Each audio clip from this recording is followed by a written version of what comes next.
2 anys després que Francina Armengol assumís el govern de les Illes Balears, tenim un govern que ha deixat dins el calaix les seves principals promeses i ha deixat sense resoldre els principals problemes dels ciutadans de les Illes Balears.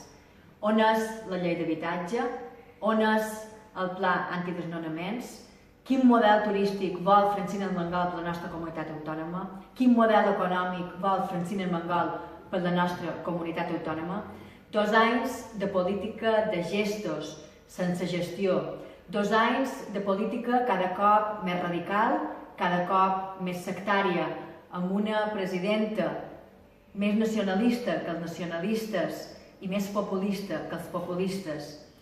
Un govern que té molt més ingressos que el que tenia el Partit Popular i així tot segueix incrementant el deute d'aquesta comunitat autònoma i castigant els ciutadans, empreses i autònoms amb més imposts que mai.